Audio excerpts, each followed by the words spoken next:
Welcome to the first and final word with your hosts, Nelson Jordan and myself, Chris Nelson. How hyped are you, Nelson? Hey Chris, good morning. Yeah, really hyped. I'm excited. This is episode 4 where we'll be discussing the NFC West. But as you guys can see, I'm rocking the Inter Miami jersey. I'm excited today because tomorrow they play PSG. So I can't wait. Less than 24 hours before it's a David versus Goliath match. But yeah, man, I'm totally excited. All right, let's go. Great sports weekend on tap as we get in full-fledged into summer. So, as Nelson stated, today is our NFC West Division preview. We will start with the defending NFC West Division champion, Los Angeles Rams. Nelson, you have the first word. So thanks, Chris. Yeah, we got the Los Angeles Rams. I think from the start of the year, maybe a lot of folks thought they were a sleeper, and they clearly showed otherwise through the first half of the season. And then they just caught on a roll in the second half. And then, some of those games where we saw them win a thriller in Seattle and, other games as well. I mean, it was just remarkable. Stafford and, that high-powered offense. I mean, they were just getting after it, and they clinched the NFC West for a reason. They were 10-7 last year. They beat the Minnesota Vikings in, I would say, asterisk neutral field at Arizona because of the LA wildfires. And we still send our prayers out that way. Hopefully, everybody's recovering. And then they also lost to the Philadelphia Eagles as a result in a unbelievable game. I think it could be a classic, just because of the snow, the atmosphere, and Matthew Stafford almost willing his team on his back to beating the Philadelphia Eagles at the link, literally when it came down to two or three ball snaps, and that was it. That's all they had left. But still, overall, I think this is a great team. I think they're going to be a great team going into 2025. Obviously, there are going to be some stipulations, but nothing has changed really dramatically with this team. You did add a couple of key players. You did add Devontae Adams after letting go of Cooper Kupp. You did also add another key player that not many people might be talking about, and he's going to really help that defensive interior and also against the run out of the Los Angeles Chargers. I think he's an excellent pickup. His PFF grades had him way over 78, and they had him high graded against rush defense, which they need. They were an excellent pass defense, but when it came to stopping the run, I mean, hey, we saw what Philly did. They were able to add another couple of depth pieces as well. They didn't lose anybody major. Cooper Kupp, we obviously knew he's not the same speedy guy that we normally have seen with Cooper Kupp. He can still catch the possession, throws and getting those first downs and whatnot. But as far as having him be a 10 catch guy in a game and going over 100 yards, I think maybe those days have passed him. But still, I think you're still getting some after picking up Devontae Adams because he still can break one loose.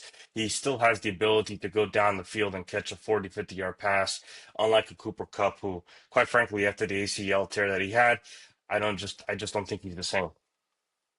They were able to draft a couple of key good players. I think two of these guys could be project players. One could end up potentially being a starter just because of what they have at their position. They were able to draft Terrence Ferguson out of Oregon. They see a lot of upside in him. Obviously, you have Tyler Higbee in the room and you have others, but these guys through the LA locker room, like they're a constant injury carousel. And I think they're hoping that with Terrence Ferguson and what they saw with what he's done in the last year while he was in Oregon, tying the all-time leader in a couple of stats, receiving and catches, that they're kind of seeing maybe this guy can elevate and become our number one tight end going forward because not everybody else in that room is dependable. They were able to get Josiah Stewart out of Michigan. He's an excellent run stopper. He can also play a little bit of the pass rush as well. They were also able to pick up Jacob Paris, also cornerback out of Kansas State. So, I like what they did. They're definitely drafting for the right reasons, which they should be, but they're drafting for the future. And I think that they understand that because, before years ago, we saw them basically say, we're going all in on these free agents. We're going all in on some of these veteran guys. And now they've able to recoup some of these draft picks, if you will, in order to draft for the future for the next 5 years, 6, 7 years. And we saw that last year, especially with their defense, right? some of their key players. I mean, we saw that in the Philly game. I mean, Hurts, granted, he was hurt with an ankle, but still, you had all their stalwarts on defense playing excellent, and including one of their notable defensive pass rushers, and that's Jared Verse. He was Defensive Rookie of the Year. So we know what these guys can do on defense, and we know there's a reason why they could be favored in the eyes of many folks, possibly winning the NFC West going into next year. But there's still a lot of questions to be had.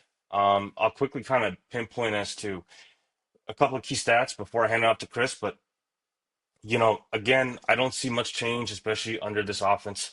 They were 14 total offense. They were 9 total passing attack.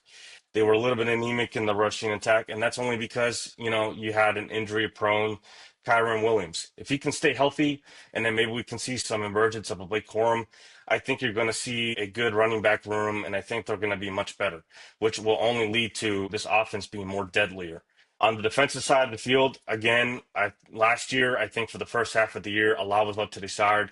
But if you really follow the games and really understand how this defense grew, they grew a lot, especially with their defensive pass rush and their secondary. That's not getting a lot of looks. They were 11th pass defense. Again, a lot was left to desire for a rush defense that was ranked 28th. That's why they went out and they got their defensive tackle Puna Ford to help that. But when you have Jared Verse, you have an Akila Witherspoon, you have a Cameron Curl, and a lot of the other young guys on that secondary as well. I think you're going to see the emergence of a well-rounded LA Rams. So with that being said, Chris, I don't know what you got to say, but I mean, there's a lot of positivity with these Rams, don't you think? Well, I think the most interesting thing you said was early on, you called the Rams a great team. I think that is the big question heading into the season is can the Rams become a great team? I don't think they're there yet. I don't think 10 wins in the regular season, 11 if you count the postseason, is what a great team is. Now, you can sit there and, as you discuss, how close they were against the Eagles, which we know how dominant they were in winning the Super Bowl and throughout the season. But I think that the game being played in the snow may have benefited the Rams in that regard. We don't know. We never will. That's a discussion for another day, perhaps, in terms of how great of a game that really was and how what our feelings are on it. But I think that's the big question with the Los Angeles Rams going into the 2025 season is can they become a great team? I think the answer is yes, they can. I don't know if the answer is that they will. That is what I'm very curious to find out. How good is Matt Stafford going to be? Is he going to be a really good quarterback like we've seen him be at his best? But he's not always at his best. He's not getting any younger. The issue with Matt Stafford is he tends to make poor decisions at times. He tends to have head scratching turnovers. He throws a lot of interceptions. Can he get away from that a little bit and look like what he is at his best on a more consistent basis? That seems like a ridiculous question to be asking for a quarterback at the point in his career, which Matt Stafford is at. But I feel like going into every season, every game, that's something we're considering. And as he gets older, you start to wonder, is this the answer? They do have the talent around him. They have those wide receivers. Puka Nacua is tremendous. He missed some games last year, but we know how good he is. He has the potential to be as good a receiver as there is in the league if he can stay healthy. We'll see what Devontae Adams has left in the tank, as you mentioned. But when he did play last season and was in a good situation, he did look like the same great wide receiver he has been. You would Yeah, he imagine did. in the yeah. So you'd imagine the Sean McVay offense that he has the ability to still be that. As you mentioned, he's replacing Cooper Kupp. Fortunately for us, we're going to be talking about Cooper Kupp more at length next, so I will hold off on that. Devontae Adams is a different skill set than Cooper Kupp, different receiver. We're going to see how that works out in that offense. I agree with you. The big question in the offense is Kyron Williams. 2 years ago, he looked like an outstanding running back. If he can stay healthy the way he did last year, as you mentioned, and play at the level he was 2 years ago, that brings an entire other dimension to that Rams offense. And we know in a Sean McVay offense, that Mm-hmm. Shanahan offense, they want to be able to run the ball well to establish the Mm-hmm. play action and allow those wide receivers to dominate. Yep. But having all these great skill position players is one thing. We know that offense is going to be high octane. We know it's going to be great. It's Sean McVay. We just talked about the talent they have. Football games are won and lost in the trenches at the highest level. You can win a lot of regular season games and a playoff game with skill position players, but you have to be able to dominate in the trenches. They do not have a great offensive line. They do not have a great defensive line. They lost Aaron Donald. And you mentioned there was some skepticism for them heading into last season because of that. I was among them. I wanted to see you lost Aaron Donald. What is that defense going to look like? That defense did not have a lot of talent. I like how optimistic you are about the young players, and I think you're onto something there. Jared Verse, especially. I'm certainly optimistic about him. He wasn't just the defensive rookie of the year, he was a Pro Bowler, and he looks like it. I mean, in that playoff game, as you mentioned, even before the snow, he played great and he backed up his talk. He looks like he's ascending and going to be a great piece, but they need those other pieces around him to be really good as well. They're another year removed from the loss of Aaron Donald. Maybe they can take the next step forward. These are the big questions with the Rams is what are they going to look like in the trenches and how how far can they go? Realistically, what is their season? I certainly agree with you. They are the favorites to repeat as division champions and to be in the divisional round of the playoffs. But can they get to the NFC Championship? That's the big question mark.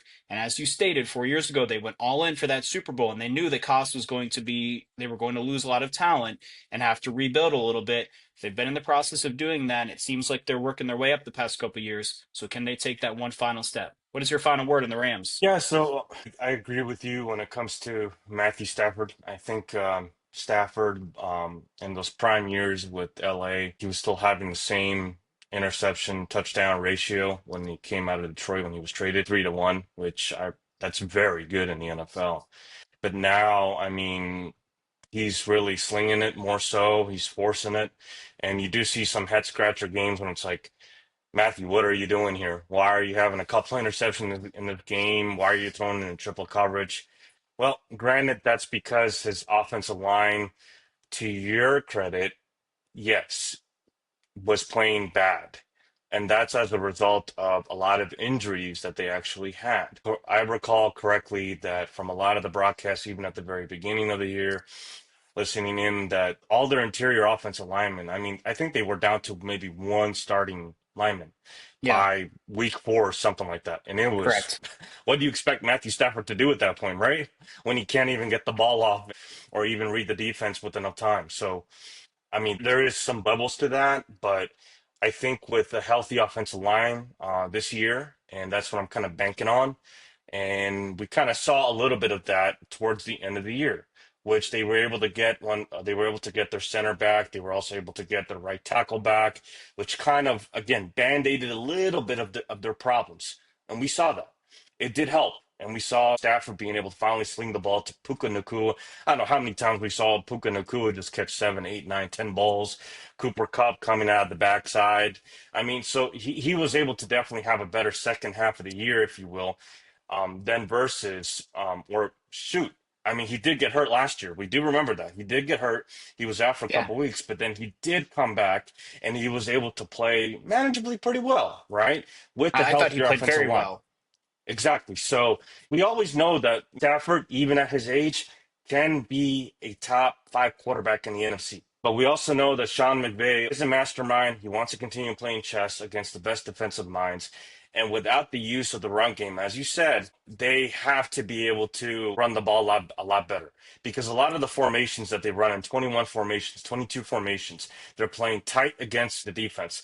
They're wanting to pound the rock, especially in motion. And McVay loves to run the ball down your throat so he can literally have a Puka Nakua come down on literally a fly route or a post drag route and literally kill you for 20, 25, 30, 40 yards because you have a safety on him. And that's just a bad matchup. So again, if they can run the ball just like you said, and like I was referring to, I think now with hopefully a healthy Kyron Williams and a Blake Corum, I think you're going to see a really good running attack from the LA Rams. So to pretty much summarize, they just got to stay healthy. If they stay healthy, I think this team is knocking on at least top 4 teams in the NFC. And is there also another question I have? Is there a possibility that these Rams that we're talking so highly about that they may not even get to the playoffs? Let me remind everybody that their schedule is not as easy as everybody thinks. I looked into their schedule too. They got 10 games that they're facing against either playoff teams or playoff hopefuls as of last year. They won the That division. is You going to play all the be other division champions in the conference. exactly. So they are, not in a world of trouble, but they have a tough ladder to climb, these Rams. Could they do it? Sure. Because they play some of those games at home in LA, and they got some of those big teams having to travel come west.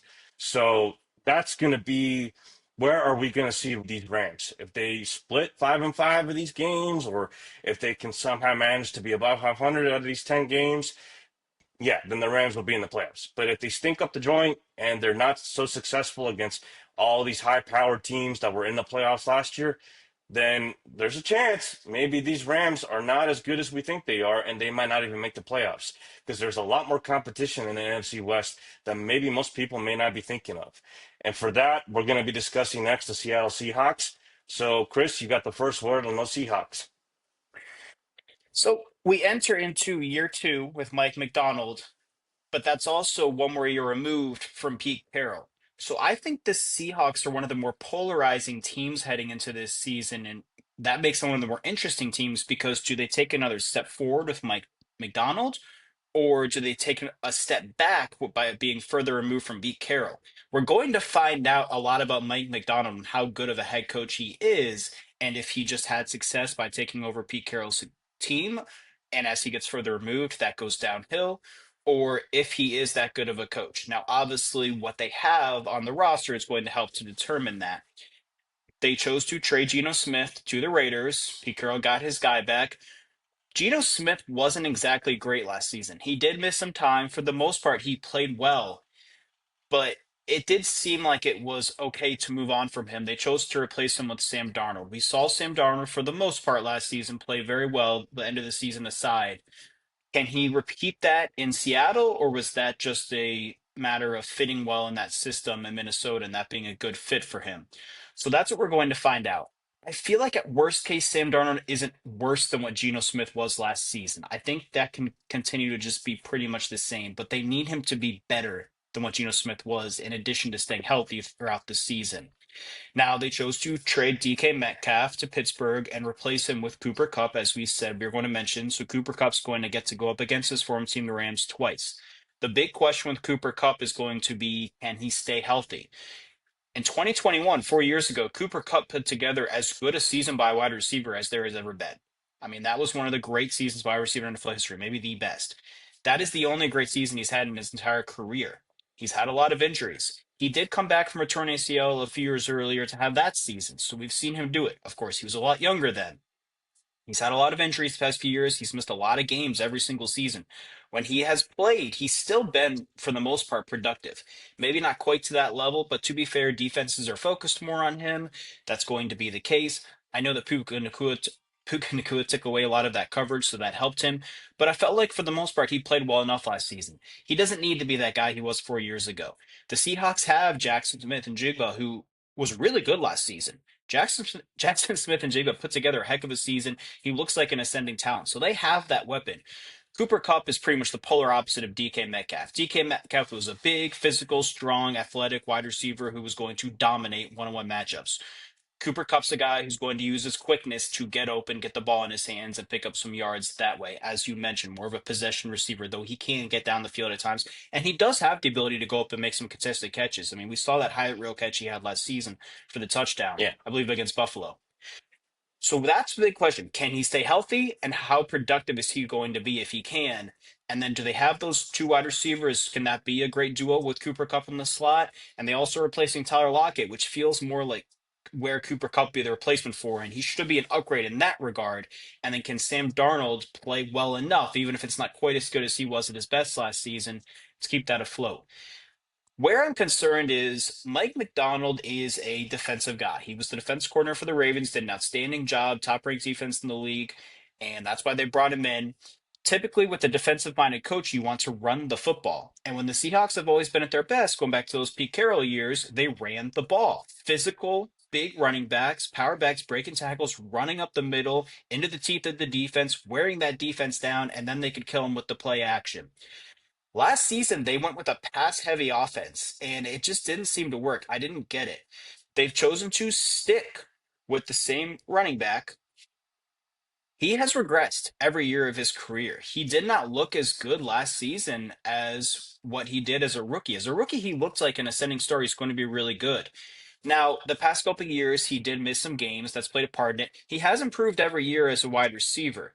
So that could show something, but the reality is he's not going to suddenly be a good receiver. In fact, I would imagine he's probably not going to be much better than he was last season in that regard. He needs to be close to where he was as a rookie for them to have that run game. And that's going to be the key for them is that they're going to need to run the ball to have success. So I think that's going to be the big question mark with them.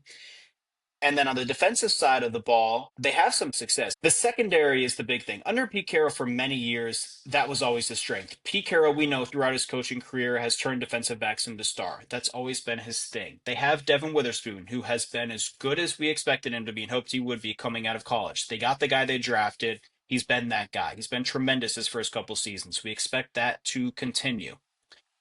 It's the other pieces around him that need to step up. Reek Woolen, as a rookie the year before Devin Witherspoon came in a few years ago, was really good. The past couple of years, he hasn't been as good. And if they could get that tandem with him and Devin Witherspoon both playing at that level at the same time, they really have something. This feels like if Reek Woolen, excuse me, has another season like he has the past couple of years, he won't be in Seattle after this season, come next season. Same thing with Julian Love at safety. It felt like the last year under Pete Carroll a couple years ago, he had his next great safety. It felt like he was going to be the guy. Last season in Mike McDonald's defense, it didn't feel the same. He wasn't as good. So can he have a rebound season this year, or is that just going to be the norm? And if that's the case, he realistically shouldn't be in Seattle next year either. So those are some big question marks for a team that are we going to see them take the next step forward and compete for that division crown and obviously a playoff spot as well? Or are they going to take a step back and maybe regress and not be quite as good? I think this is a good team no matter what. I just don't know if it's a playoff team. It does have to be mentioned up front. They do have big Leonard Williams. And look, back in his second season in the league when he was with the Jets during his time in New York, he looked like he was going to be a star for the Jets going forward. He put together a really good season. He never really lived up to that again. I mean, he had some good games, some good seasons, both of the Jets and the Giants during his time. This is a guy who's been played for three teams, and in both instances, he was a mid-season trade twice. That's strange. First full season with the Seahawks last year, you put him in Mike McDonald's defense for the full year. He had a really good season. I mean, he was really good. So you expect him to repeat that performance. So the pieces could be there that feels like they do have something. It's just a matter of are they going to take the next step or a step back, which is why I said they may be the most polarizing team in that division. Nelson, what are your thoughts on the Seahawks? So I think this is more of a tricky team to kind of get a gauge on with Seattle. We thought going into the first year with Mike McDonald coming from Baltimore that he was going to have fun with this defense, that he was going to patch up the weaknesses per se on that defense, which was their linebacker room and their pass rush. But they've been getting most of their pass rush, like you said, from Leonard Williams. He had an amazing year last year. And their secondary to at least to safety net, especially from what McDonald did in Baltimore. He had a great secondary that would, either intercept the ball or they were, top three, top four pass defense. But with that secondary last year, let's not forget too that the players that they had were hurt. And it's like one player was hurt for a couple weeks, another one would step up, but then he got hurt, the other one would come back. So it's like they were never fully all on the field at once. And if it was, it would have been like maybe for the first 3 or 4 games and then maybe one later down the road potentially, but it's not like they were 100%. And that was evident because in some of these games, like heck, the LA Rams or shoot, I think against Minnesota with Sam Darnold, their pass defense was just was cheese. They were getting carved up everywhere, left and right. And you're thinking, this is Mike McDonald's cup of tea. Like, what's going on here? So it's as much as I want to be optimistic and say that potentially, Seattle, they're going to be better. I think they're going to be tricky to just evaluate these guys and think that they're going to continue to play at the same, I don't want to say level, or at least maintain the same record that they had last year, which is 10-7. I don't know if that's way above their ceiling this year. It's hard to gauge. And I know that they brought Clint Kubiak in to replace their offensive coordinator, so that might band-aid their running attack because I believe they have a good back in Kenneth Walker. I think Kenneth, when Okay. healthy, I think He's legitimately a top 8, top 7 back in the NFC. This guy can get Really? you 1,000 yards. Yeah, I think Think he can Kenneth get you a Walker thousand is that yards. good? Yeah, Okay. yeah, I Top absolutely six or think seven so. just for 1,000 yards in a 17-game season in today's game? Okay. Well, I mean, if you think about it, he's not just a rushing back. This guy is also a receiving back too that can catch a lot of balls out of the backfield and turn them into 20-yard gain. I mean, I can't tell you how many times I saw that against even my team. I mean, so it's Okay. not like he doesn't have that potential. I mean, I think he does. If anybody wants a little like, drum roll, like a little hint, this guy might be a guy to pick up in fantasy, FYI. But with that Everyone being mark that said, down so you can yell at Nelson if he's wrong in several months but from now and you don't win your championship. I'm just kidding, man. but no, I honestly I think they're gonna benefit off of Kubiak because he runs his own scheme, and The that's the Shanahan same thing. His offense. father ran, yeah, Hmm. his father ran out of Houston as Exactly. well. So, Yep.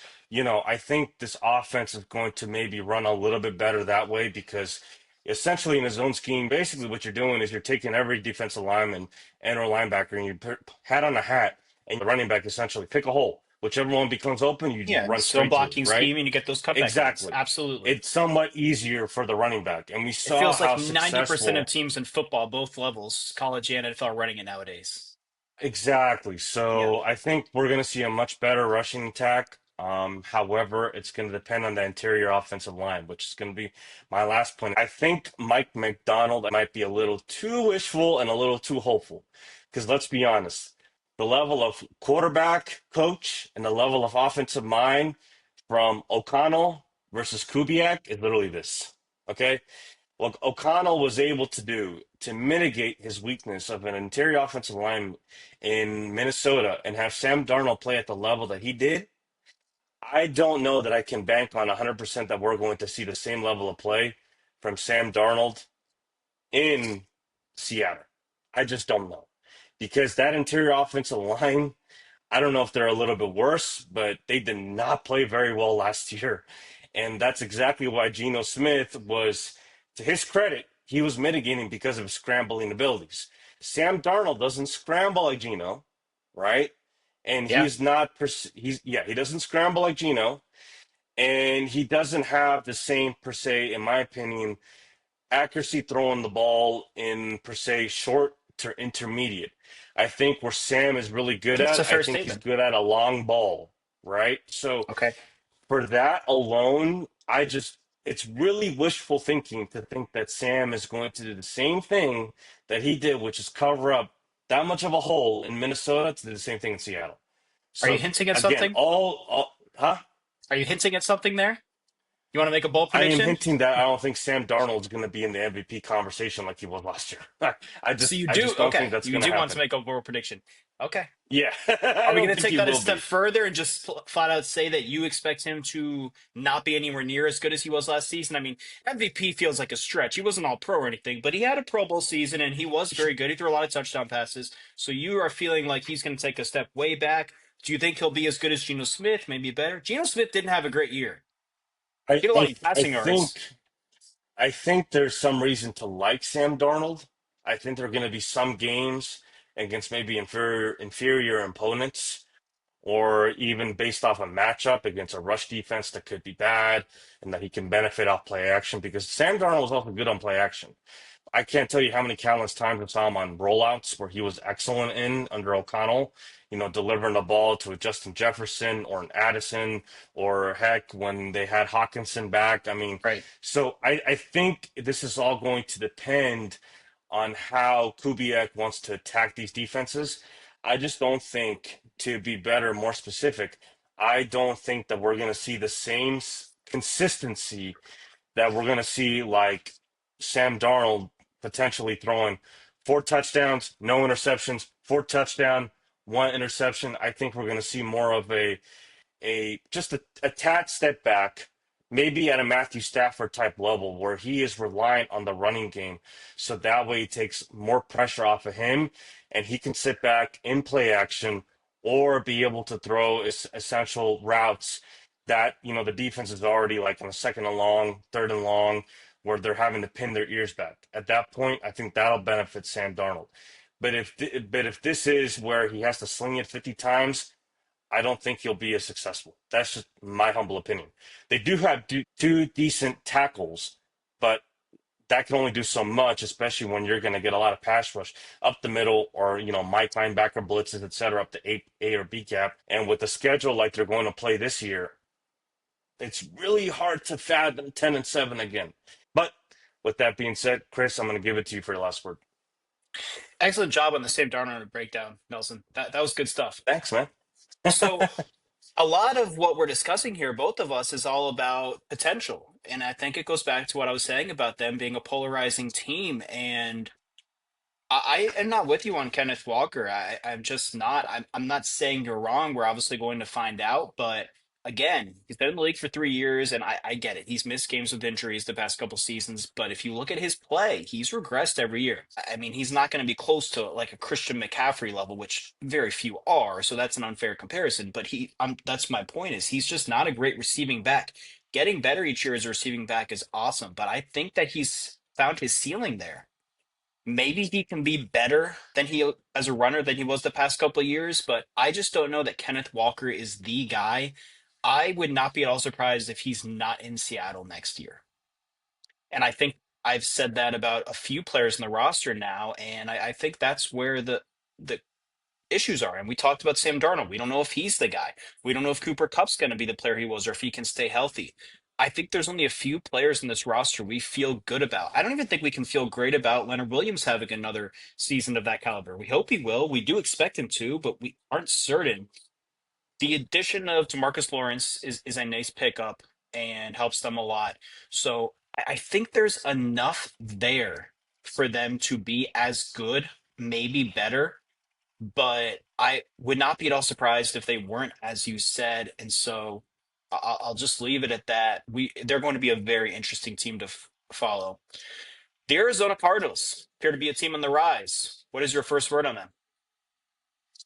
Yeah, the Arizona Cardinals, you know what? These guys are another interesting team. They're going to be tricky to kind of really determine as to what is their ceiling, what is their floor. I mean, and I think it's like this with Arizona, I think for the last couple of years, even if it wasn't under Jonathan Gannon, just because you have Kyler Murray and the instant that he's in the offense, I mean, that offense is playing good, pretty good, if you ask me. There are games where it's like you're just looking at your screen, you're like, Kyler Murray looks like he's jumping off the stat sheet and is going for 300, 400 total yards, whether it's a mix of rush, scrambling and passing and 4 touchdowns. And I mean, it's like there are games when it's like it makes you scratch your head as to like, what the heck is this deal with Kyler Murray year after year? And it's like he can't keep the same consistent play. At some point, the Cardinals were pretty bad, but they were able to kind of salvage at least a little bit of their season. They finished 8-9, third in the NFC West. Of course, no playoff berth, but they were in the hunt at least until the last month of the year on the outside looking in. Now, there were no major coaching changes, as I stated under Jonathan Gannon. He kept everybody pretty much the same except some positional guys. They were able to add a couple of nice players, I would say. They were able to get Josh Sweat, defensive end, out of Philadelphia. We'll see what Josh Sweat really is. I think Josh Sweat might have benefited potentially from that Philadelphia Vic Fangio, literally almost number one defensive category period in almost every stat sheet you can think of. But I mean, there is to be noted that he did destroy the Kansas City Chiefs offensive line, even if they were ailing and got to Mahomes several times. So I mean, got to give credit to where credit is due. But let's see if Josh Sweat really is worth the money going into this year. Whereas, other years per se, when he wasn't the number one defensive end on the depth chart, he was still garnering 6 sacks, maybe 7 sacks, which is good, but he didn't have that kind of those kind of years like he did last year, which was he overachieved. So, right, based on previous potential seasons, they were able to get another couple of pieces too. Again, just depth pieces in general. I'm gonna go past those guys. They lost again, just depth pieces mainly. They really didn't lose anybody that would scream to your ear that is rather notable. I'll say just a few for the top of the head, anyways. They lost Victor Dimanche to the New York Giants, linebacker Naquan Jones, defensive line to the LA Chargers, Julian Okwara, linebacker to Cleveland, a Zach Pascal, wide receiver. But again, I mean, mainly these guys were death pieces. So really, the only name that jumped out to anybody would have been Josh Sweat from Philly.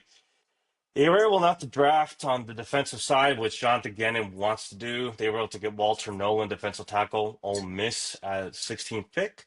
They were able to get Will Johnson, cornerback out of Michigan, 47th pick. And they were also able to get Jordan Bush, defensive end, Oregon, for 78th pick. So, again, Jonathan Gannon is trying to maximize this defense and make them better, because that defense of theirs, they made a couple of strides last year towards the end of the year, and I think he sees the potential for them to make more strides going into this year again. Obviously, we're not expecting to be a top 15 defense, but to get better, I mean, that's what they want to do. To go back to their offense, they were 11 total offense, 7th rushing attack, 18th passing attack. And I think the player that benefited the most out of, Kyler Murray and his style of play and would be Trey McBride. I mean, that guy had an unbelievable year. It's kind of Yeah. sad that he only had so few touchdowns, but It's a big story. I know, right? Yeah, We were waiting until the very end of the I year, I know. think, right? I don't know whether it was a touchdown, or I don't know if he eclipsed 1,000 yards. I can't remember. So, audience, you might have to look into that. But Trey McBride was waiting for something, I It was think. the touchdown. Um, Yeah, it was I oh my God, I can't think he had believe that all still. three touchdown catches in the last two games or something like that. It was That's weird insanity. for a That's guy who had as many insanity. catches and yards as he had. Absolutely, yeah, Yeah, and now yeah. he's up and coming, the best tight end in the NFL, right? Whoa, Once he could be, he could very well be. All whoa. right. Listen, once Kelsey goes, I mean, what other tight ends in the NFL right now could you make an argument? George Kittle, and especially that guy out there in Vegas. And he was only a rookie. He looks like Uh, he's going to surpass whoever you I want will to put give up there. Rob I will give you Gronkowski, Brock. Travis I will Kelsey, Tony give Gonzalez. I think he might be no, Brock no, no, no, Bowers no. I might be said as good a currently tight right end now as we'll ever see. actively.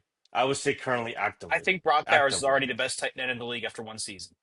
I think they're 1A, 1B. We're going to wait and see. We're going to wait and Who? see. I think they're Who? 1A, 1B. Huh? Who? Who? 1A, 1B. I think we're going to see 1A Trey McBride and 1B Brock Bowers. What about George Kittle? I think George Kittle, I think his best days have passed. I think he's a better run blocker at this at this age of his career and his height of his career. He can still move, he can still catch the ball, but to be the main focal point of that offense, or at least the second or third target, I think you saw that last year with Shanahan. He wasn't necessarily, when that whole offense was healthy, he wasn't the second or third target. Okay. You still had other players that you would say that were ahead of him, right? And we'll get to the 49ers later, but Yeah. just to touch real quick, you had Ayuk. At one point, you had Debo. At one Well, point, Ayuk got you hurt as had a well. healthy Jennings, right? You Yeah. had a Christian McCaffrey that you were going to rely Who on, barely right? So played. right, but I'm saying when if this team was healthy, right? Yeah. Yeah. Yeah. Right? Yeah. That's what I'm saying. George Like two Kittle years at ago. best would have been the third option, right? Right, at best. Does that mean that he can't go out and get 60 catches? Sure, he could, right? But we'll see this year, to your credit, because that 49ers, and we'll touch later, Yeah, we're about to. they're not the same team, and we're really going to see if George Kittle is, as you say, maybe the best tight end outside of right now until Travis Kelsey goes, maybe the second best tight end, right? So Besides the two can young guys that we just talked. right. Can we clarify one thing and before you move on? Sure. You're talking that Trey McBride will be the second, potentially first or second best tight end in fantasy football. Maybe not necessarily in terms of on the field play, because George Kittle's ability as a blocker does come into his value as a tight end. And just because he's not the first or second option doesn't mean he's not better than those other guys. So you're talking about statistically in terms of I, fantasy football, not who's more talented and more valuable. I think it's fair to say that not all tight ends are created equal. I think it's Right. also fair to say that there are tight ends that are literally wide receiver style tight ends that can Yeah, run Travis Kelsey. and that can right. Travis Kelsey. I can think of others too that were Yeah. like that. But and there are tight ends who are pass blockers purely, but they can still go out and catch a couple of balls in a game if necessary or whatever, right? But that's not their first instinct, or at least that's not what the coach wants them to do.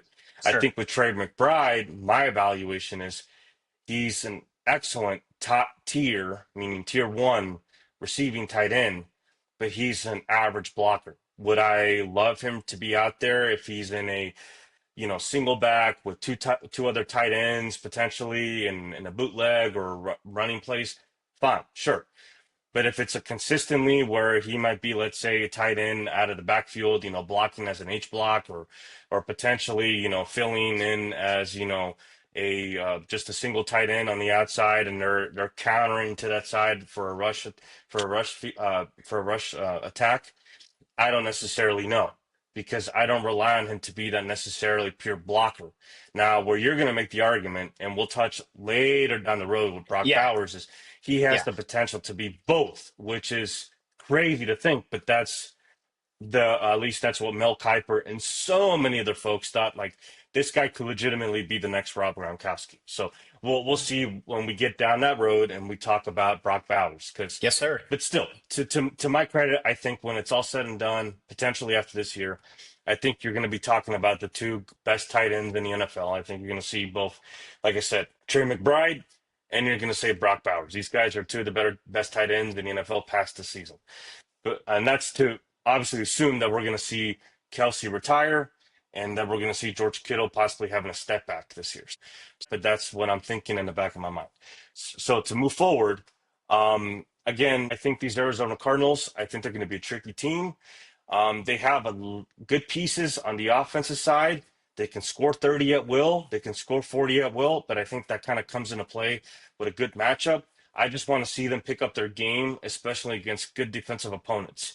And they've kind of shown some bursts in certain games. It's just that they weren't able to either stay throughout the full 4 quarters. So it's interesting to see what these Arizona Cardinals do, but I'm actually excited because I think these Arizona Cardinals are going to still be a dark horse and still potentially maybe have their eyes on maybe a playoff berth. But does that mean that they're going to make it? I don't know yet. But Chris, what's your take on that? I love that you just said that at the very end. I think you and I are on the exact same page with the Cardinals. They progressed this past season, which 2 years ago I felt like they would. I feel like they've progressed each of the past few years, and I felt like they would. I like the job Jonathan Gannon is doing. I think they're headed in the right direction. I don't necessarily think they're a playoff team, but I think this is a winning football team. I think they'll have a winning record, and I think this is a good team. I think the Arizona Cardinals will be a good team this season. And that is a tough division, so that could play against them, or it appears to be at least. That's what we expect, at least what I expect. And the schedule will Hmm. probably be a little bit different for them because they did finish in second Yeah, place in division last year. But I do think they're a good team. I think they're going to be a good team. I agree with you. The third. key, I'm so sorry, They Seattle, they finished third. finished. Yeah, I agree with you. Trey McBride is the best piece in that offense by far and away. But what I'm looking at with this offense is we've touched on it with every team in this division to this point. The offensive line is the big question mark. None of the three teams Hmm. you've discussed in this division have great offensive lines. The Cardinals are no different. But I think the big question is, and you touched on him a little bit with Kyler Murray. I think Kyler Murray needs to run more, and he has come out and said that he plans to. I expect to see that from him this season, and I think that will make him more of the Hmm. quarterback we saw a few years ago before the injury. And if he can Hmm. be more of that guy, and maybe even a step above what that guy was, because he wasn't always Hmm. consistent, but he was young, so we gave him a bit of a pass. He's not anymore. It's time that he becomes what he looks like he could be. I think this is a make or break season for Kyler Murray. I think he needs to be a I really agree. good quarterback, or the Cardinals need to move on. But I think that offense could be at its best with the run game. Then they could utilize the play action, and Kyler Murray could make plays and get the ball to Trey McBride. Because the interesting piece for me outside of Kyler Murray is going to be at running back. James Conner, we've seen him be really good at times in his career. The problem with him is he's never been able to stay healthy. If he could actually, just for once, please, just for once, stay fully healthy for an entire season and let us see that and play at the level that he has when he's been at his best, which he's had some really good seasons.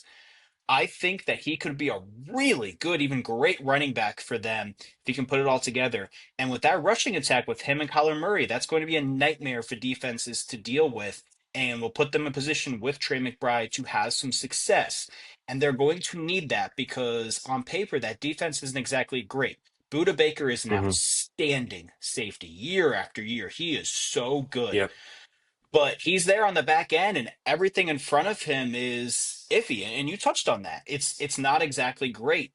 So that's going to be the big question mark is the talent on the roster doesn't scream good team, but they appear like they're going to be. So I think that's going to be the interesting thing with I know we're previewing 2025, but a year from now, I'm very curious how we evaluate the Cardinals and what they may need to do to take, not even a year from now, come the offseason, what moves they make in the offseason, if they do have a good season, to take that next step, because I don't think they can get to Hmm. being a really good and certainly not a great team without adding to this roster, unless they do have some young players who step up and wind up being really good, and then we'll feel Yeah. differently about them.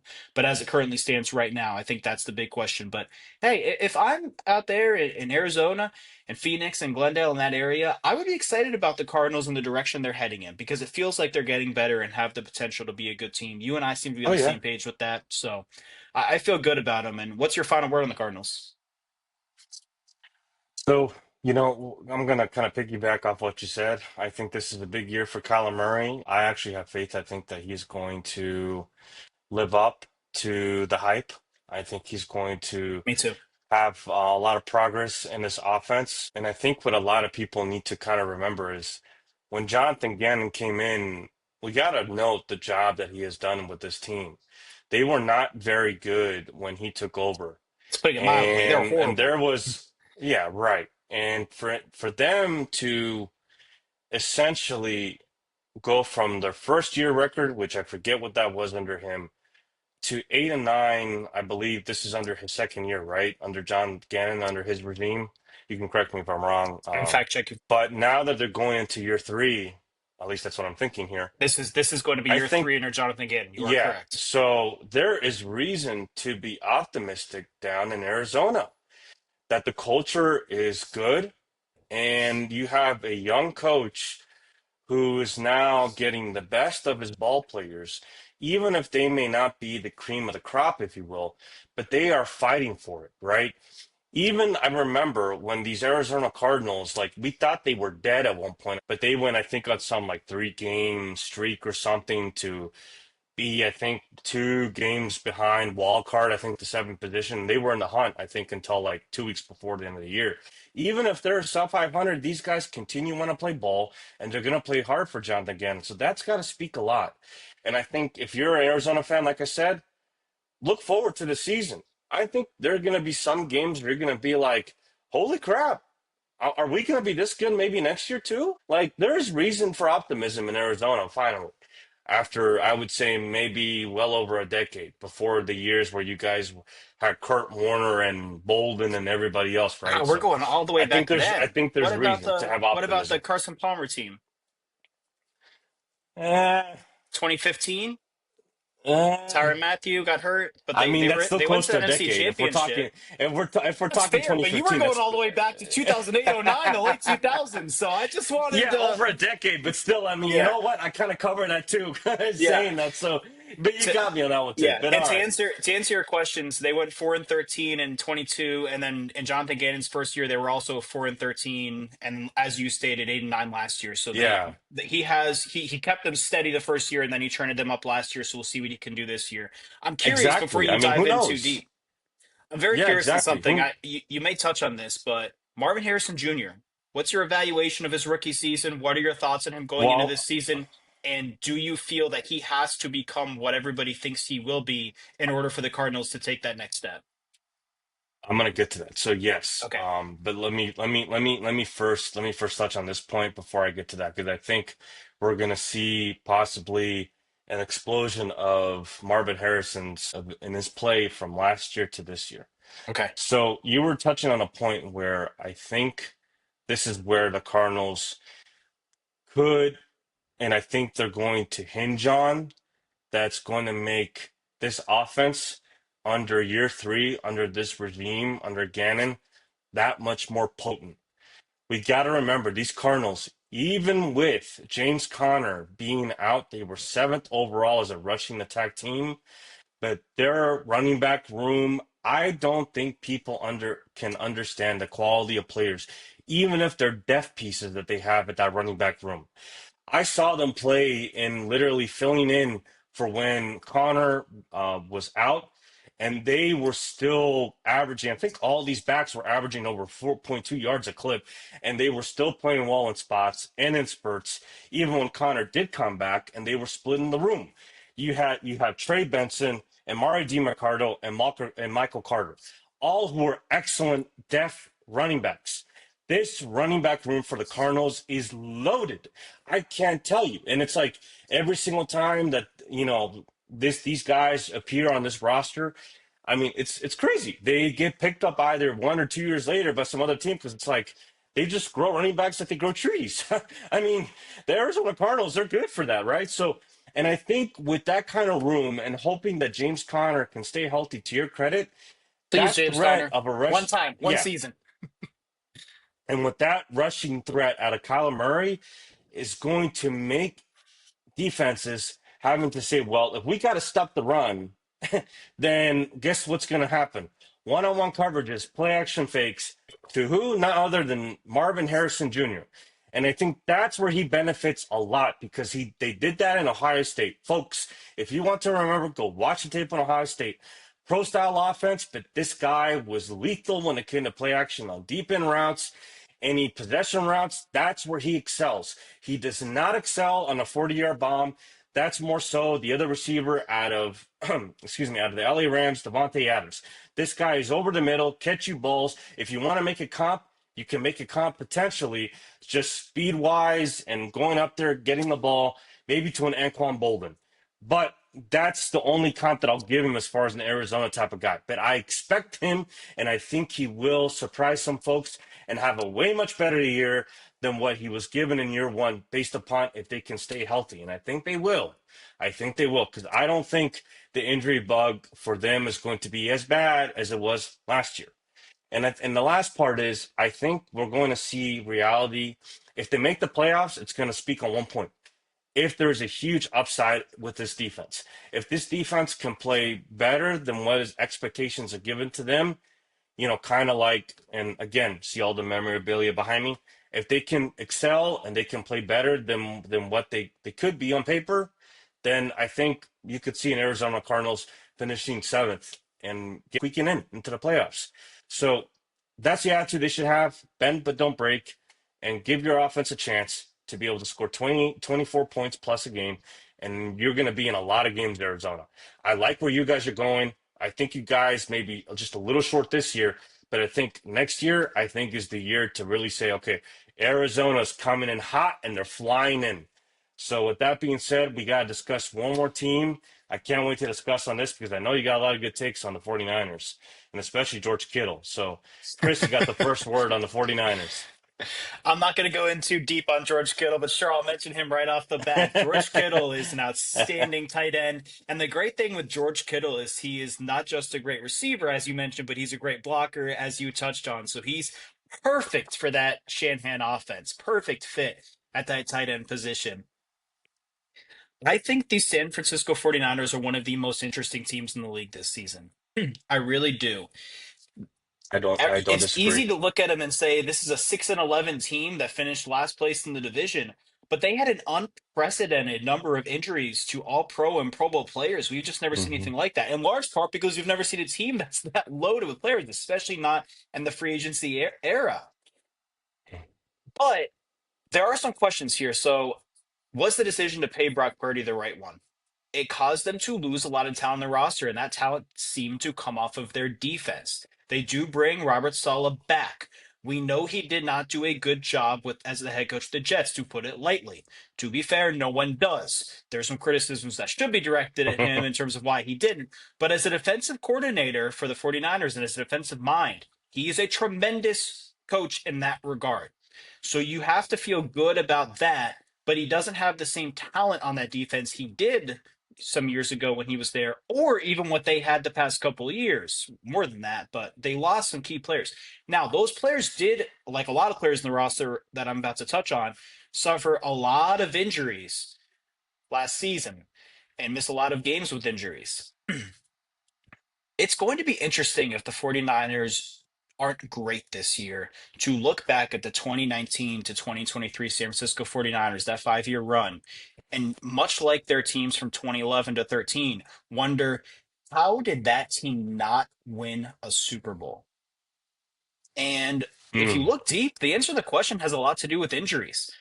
I mean, they did put that team together. And look, that's something we can touch on another time. But when you start to look at this team, at this roster, Brock Purdy a couple years ago was really good. The problem was he was inconsistent with his decision making and his accuracy. And he turned the ball over a little bit too much, which when you look at the stats, you're probably saying, what? But there were some turnovers that were on him. I mean, that offense and the way he played put him in position to really have an outstanding season, but it was okay. He was young. This guy was Mr. Irrelevant. Just the fact he was playing as well as he was worth it. He wasn't as good last year. Not that he was bad, but he wasn't quite as good. He did miss a game with injury, so he lost that opportunity to potentially look a little better, even if it's only on paper. And obviously, all the injuries around him limited the talent of what he could do, but you're paying him like he's a star quarterback.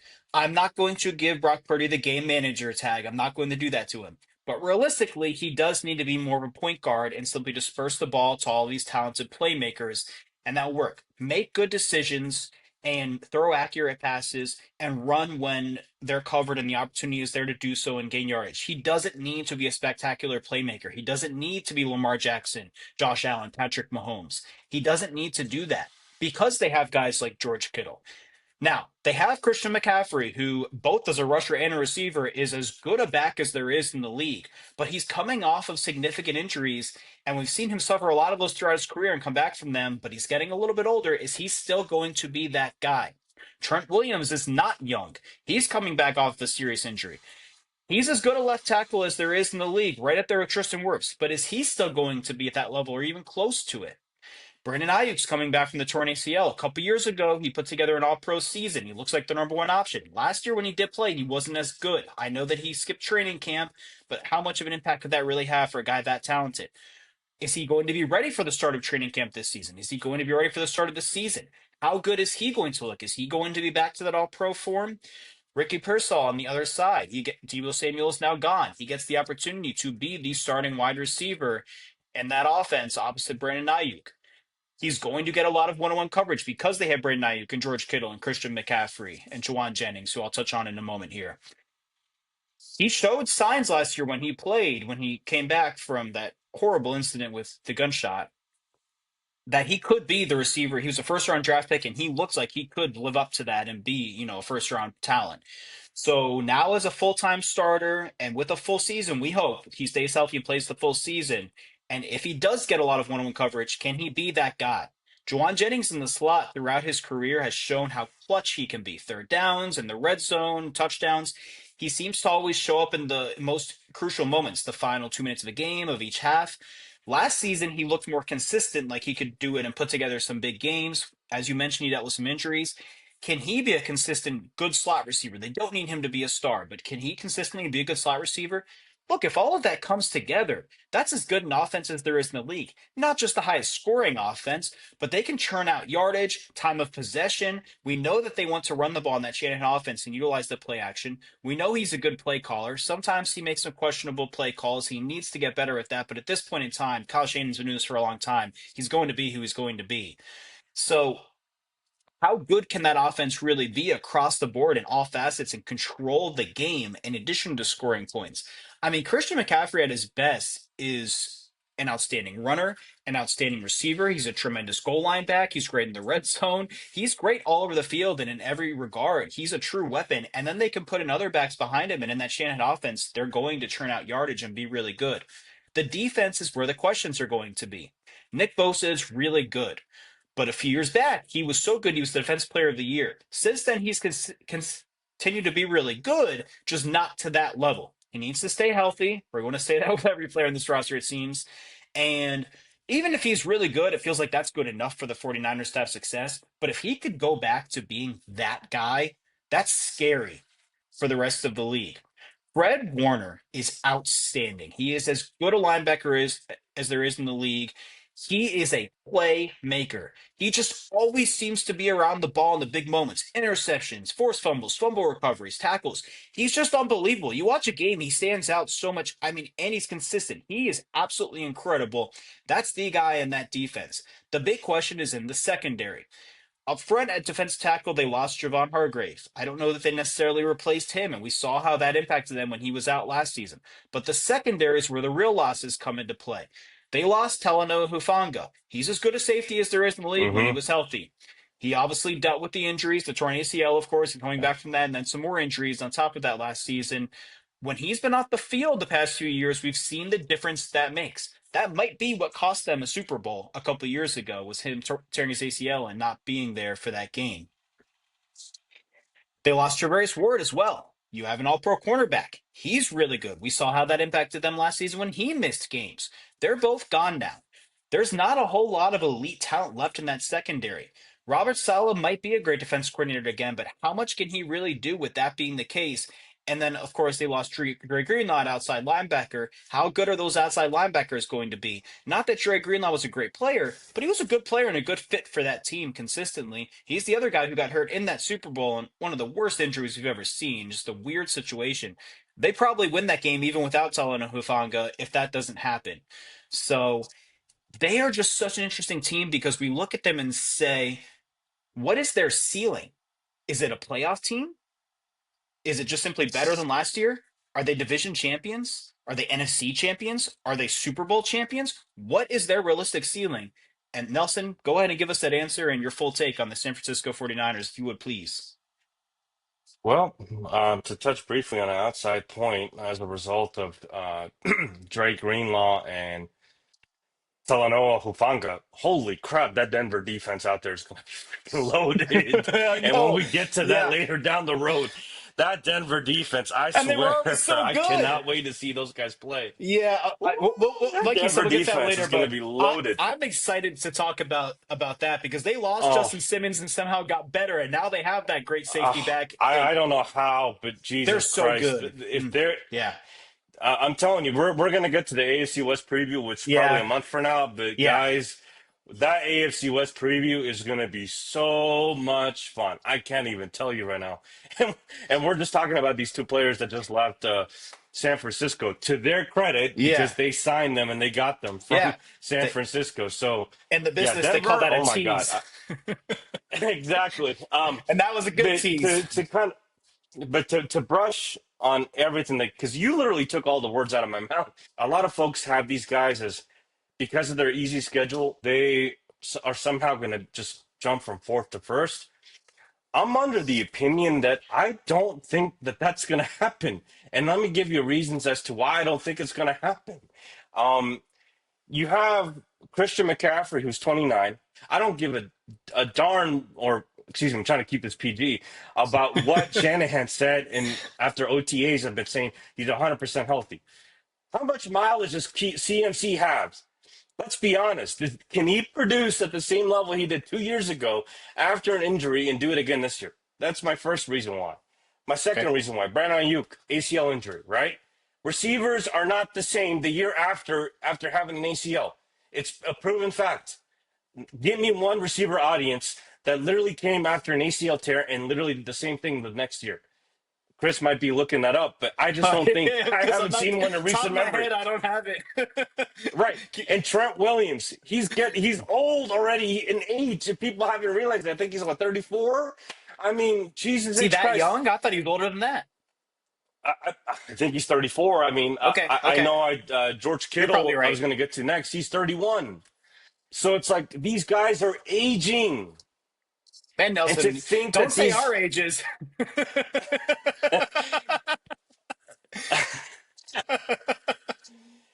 no, but in all fairness with the 49ers, listen, to see that they're going to keep maintaining the same level of play from last year, because to their credit, 49ers fans, and don't dog me for this, but I am going to give you guys fair credit. You guys were still fourth total offense, 11 total rush offense, third pass offense. I get it, right? But your running back room losing Elijah Mitchell, I thought he was a bad piece to lose. I thought when he came in and he replaced CMC, heck, even me as the fantasy owner, I mean, it's like that 49ers offense didn't lose a beat because he was just running wild. Now, granted, Shanahan's offense, they always plug It's and play plug a and running play. back. Thank you. Yeah, But still, Elijah Mitchell was excellent. I agree. Excellent. And even though Isaac Gerardo, when he came in and stepped in, he did some wonders too, but after 4 games, he got hurt in that Seattle game, right? Or no, he got hurt prior.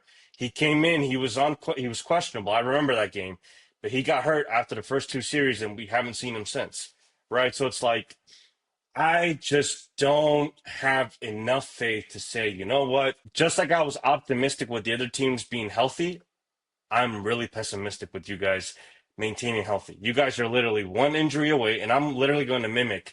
And normally I don't do with this guy from FS1. But you know what? Colin Coward has a point. They are one injury away from Trent Williams going down at tackle. You're one injury away from CMC going down.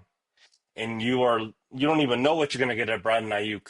How good is this offense really going to look besides a running attack down the field? Because if we want to have Brock Purdy, throw the ball for 40 times a game, No, we don't your want that. chances of your chances of having a good game are thrown out the window. I'm sorry.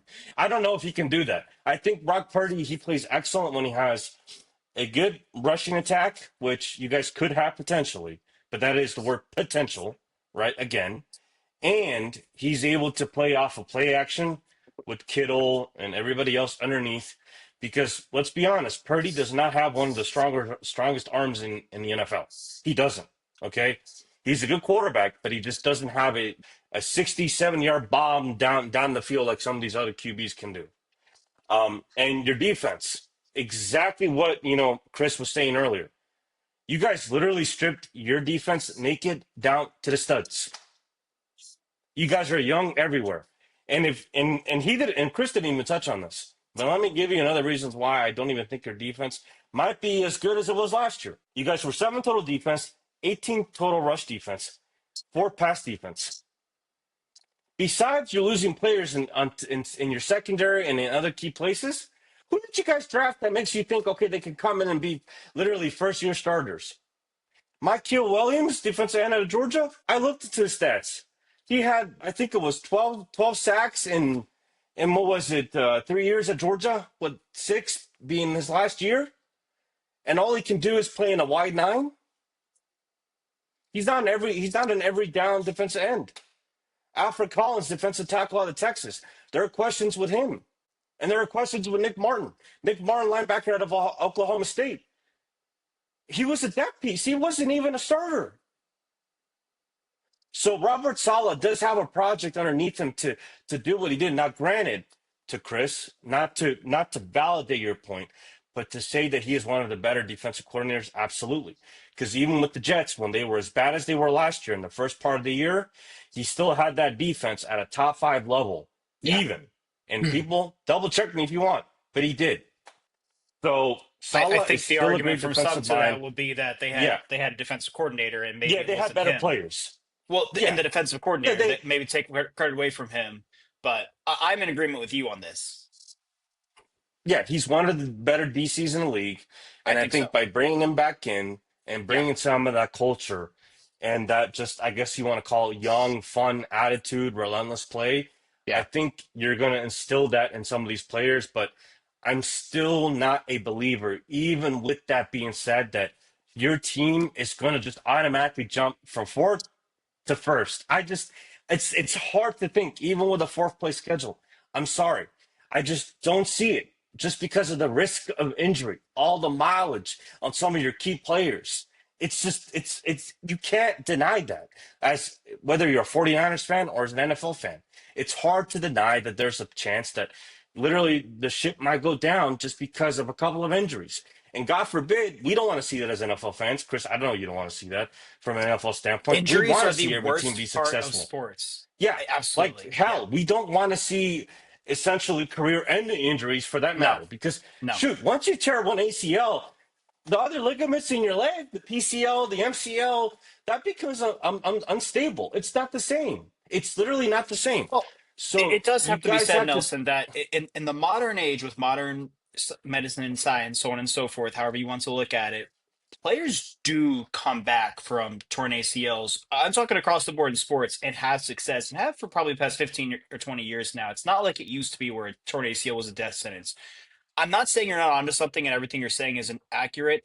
And you, I did not know off the top of my head the answer to your question about which receivers have come back the very next season from torn ACLs and had success. We did mention Uh, about Cooper Kupp, who had a torn ACL and a few years later had success, but again, that's a few years later. But I don't think it's a death sentence. I think it's possible, but you're definitely onto something. But yeah, like I agree with you. I think it might depend on the position and how the player can ultimately that's adapt. true. Yeah, You know, I'm gonna compare it to this kind of sense, maybe a player of this caliber.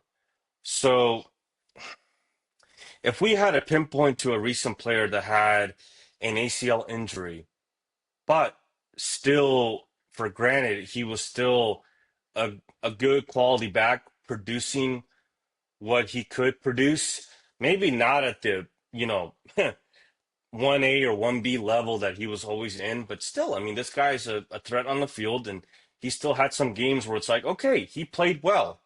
We can think of Cooper Cup, like you were mentioning, but another one could be like an Adrian Peterson. Adrian Peterson, when he had his ACL injury, a lot of people thought, okay, maybe the guy's career is over. He won't be the same because he won't have the same launch speed and he won't have the same quickness and cuts. But you know what? The one thing that Adrian Peterson had that he had, not I want to say he had to learn, but he grew better over time with his age, and he still produced for his age and post injury very well, was his awareness. Be able to understand blocking schemes, be able to stand the holes, be able to understand that, he may not be as fast, but he still needs to be able to break tackles and be physical, right? So for him, that was something that he was able to kind of say, okay, you know what? I'm not going to be that back that's going to get 200 yards in a game or literally, touch the ball 30 plus times, but I'm still going to be productive where I can be and maximize my productiveness. I think if you're a 49ers fan, you're going to hope the same thing with Christian McCaffrey. I I don't don't think you can think get Christian that's McCaffrey. fair. That's a Hold crazy on. I don't example. think you Adrian, can get, okay. I don't think you, but I don't think you can get Christian McCaffrey post ACL. I don't think you can give him 30 plus touches in a game consistently. And you guys can fact check me because, again, history doesn't lie. I said this in the NFC East preview. Rushing kings and or, rushing players that, total scrimmage yards, they just don't follow up and they don't have the same season the year afterwards. And to his mileage, especially at the running back room, which is different than a receiver room, okay? A running back room, they have to be involved in the offense totally, whether they're, the first option out of, a rushing play, whether they're going to be a simple fake, whether they're going to be, they're essentially spreading the offense out.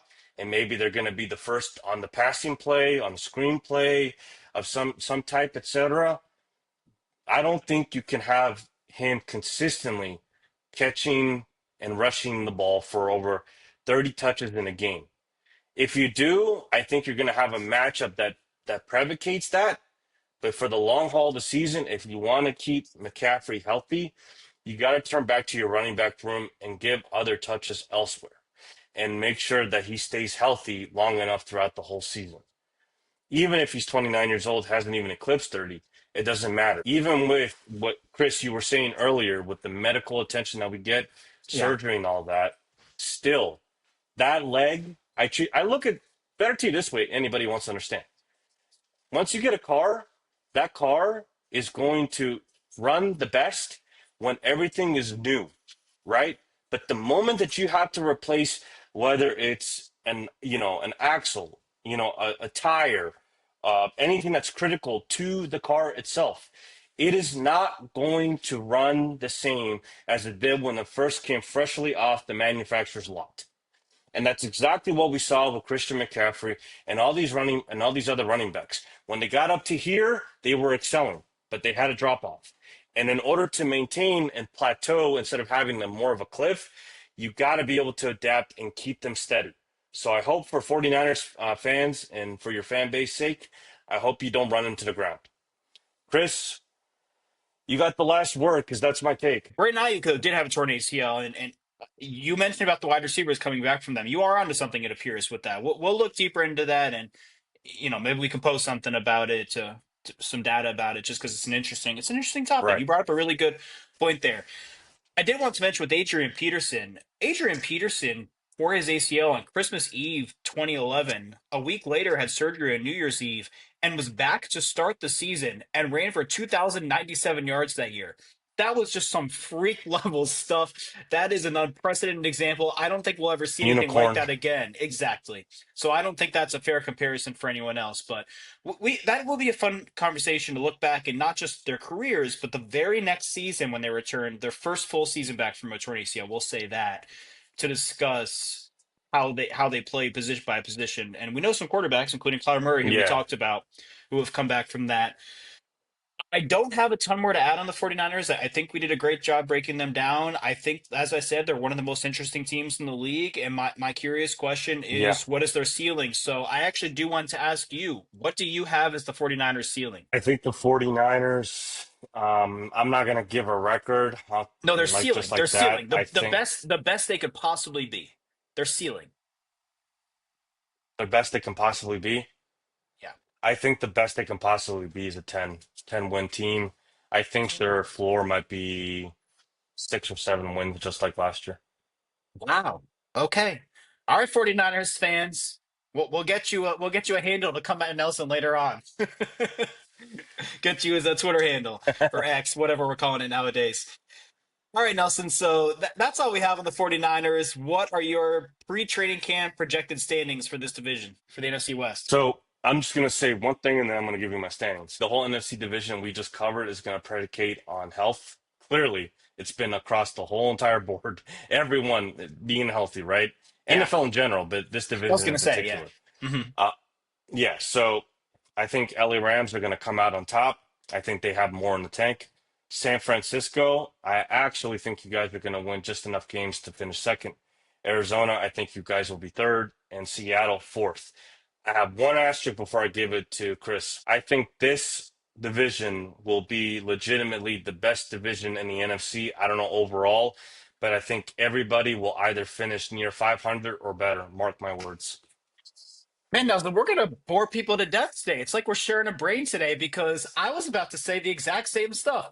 I think that all four teams in the division are good teams. I think it's a really good division. I think all four teams are good.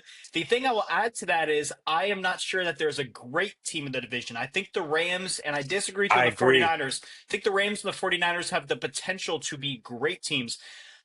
I don't want to give the 49ers a ceiling, which is why I made you do it. But I think it's a lot higher than Fair 10 wins. enough. I think it's a lot higher than 10 wins, though. I will say that much. Their ceiling, I'm not saying they'll achieve it. I'm saying their ceiling. That roster, if those players are the guys they were before the injuries, is as talented a roster as there is in the league, especially on offense. Correct. But the stars they have on defense are as good at their position as there is in the league. And we talked about the coaching, which is outstanding as well. So I just think there's a lot of pieces Absolutely. there. But I'm in the exact same boat as you. I've got Rams, Niners, Cards, Hawks. We're being Hey, mean to the great minds think Seahawks. alike, man. I'm telling you. This NFC West, I think it's going to be a fun NFL season. If Yeah, they I, all can I stay agree. healthy, like I Yeah. said, I think they're going to be one of the two best divisions in football. It's going to be fun. Yeah, I think they're a top two division in the conference, but I think they have more, not to go too far, but I think the NFC North has four good teams in it, but I don't think the NFC North has a great team. The NFC West has four good teams, but I think they might have one, maybe even two potentially great teams. I don't think the NFC North has that potential, I which probably isn't listen. I don't. fair, I but don't disagree. yeah. I don't disagree. Give us your final word of the day. So yeah, my final word of the day. I'll keep it quick and simple. July 4th is coming around the corner, so I want to say happy birthday, America. 250 year. Oh my goodness, right? How time has flown for the Is this United year or States of next America year? Next year, right? this year. This year. Okay. This year. Okay. Could have sworn it was this year. And if I'm totally wrong, holy crap, how many corrections have I had this time? This go around. 1776, right? So you're wrong. It's next year. Ah, Jesus H. Christ. Well, technically, I think they treat it, I think, like a fiscal year. So I think that's why it's 250. So this year's So the maybe birthday, next that's year's the why it's the way it is. anniversary. That's what it is. So yes, I guess Okay. so. Yes. Okay. Okay. So so yeah. So happy July 4th to everybody. Once you get to this podcast, I want you guys to have a safe, fun, and enjoyable July 4th. We got to remember July 4th and all the fun things about that when it comes to, you know, cookouts with family, fireworks, and all that. But you know what? Let's give a clap to Joey Chestnut for coming back and being in the hot Yes. dog eating contest I can't in the wait. I'm Coney so Island, right? excited. Hot dog eating Yes. If contest, you're right? not So watching every year, that's start. one of the old America traditions, Great right? tradition. Hot dog eating Great contest. tradition. So Yes. exactly. So Yeah. don't be sure to not miss that. Catch that on TV wherever it is listed on your TV guide. But you know, again, I'm excited for this wonderful July 4th. I know a lot of people are going to travel, spend time with friends and family. Have fun. Please stay safe. Handle fireworks like a pro. Put out your grills responsibly. I can't tell you how many accidents there have been because not too many people are aware that their grill has to be put out appropriately, especially working with charcoal. And also, my last final one. Please do not drink and drive on the special holiday. If you can, catch an Uber, get a ride, but please be safe out on the roads for not only yourself, but for everybody else. And with that, Chris, you got the final word. Absolutely, Nelson. And you know what? We agreed too much on this episode, so I'm going to tell people to. I'll agree with you first. Uber. You don't want to drive anyway. It's a holiday. Sit in the back and relax, enjoy yourself. But guys, drink too much, eat too much, and have too much fun. Okay? Be safe, but do those things. So I want to talk about how organizations and college programs handle their coaching firing and not firing decisions. Guys, if you hire a coach and he goes out and is having consistent success, having winning seasons, and they're getting better year over year, improving, getting deeper in the postseason, better record, whatever it may be, however you want to evaluate that, do not fire your coach. You chose to hire him to have success. If he's having success, why are you firing him? It doesn't make any sense. You are not going to win the championship most years. That is a fact. It's just not going to happen. The vast majority of years, you're not going to. On the flip side of that, if your coach goes out and has back to back losing seasons, and the second season is just as bad or worse than the first, fire your coach. I understand there are exceptions to every rule, and this is no different, but the vast majority of the time, you're not going to suddenly turn around and get better. You're trending down, or at least not improving. You're a bad team. That's on the coach. Let's get rid of that guy and move on. So, for all of you whose moms restricted what you're able to listen to, and thus you had to listen to us to get your sports content and coverage, and for those of you who are at your uncle's seventh wedding and decided you'll pay attention for the eighth, we want to thank you for tuning in and sticking with us throughout. Yeah, thanks guys for tuning in today. This has been another wonderful episode today. Please subscribe to our YouTube First and Final Word podcast channel. Follow us on our other social media pages, and also please listen to us wherever you get your podcasts. For Nelson Jordan, I'm Chris Nelson. This has been the First and Final Word.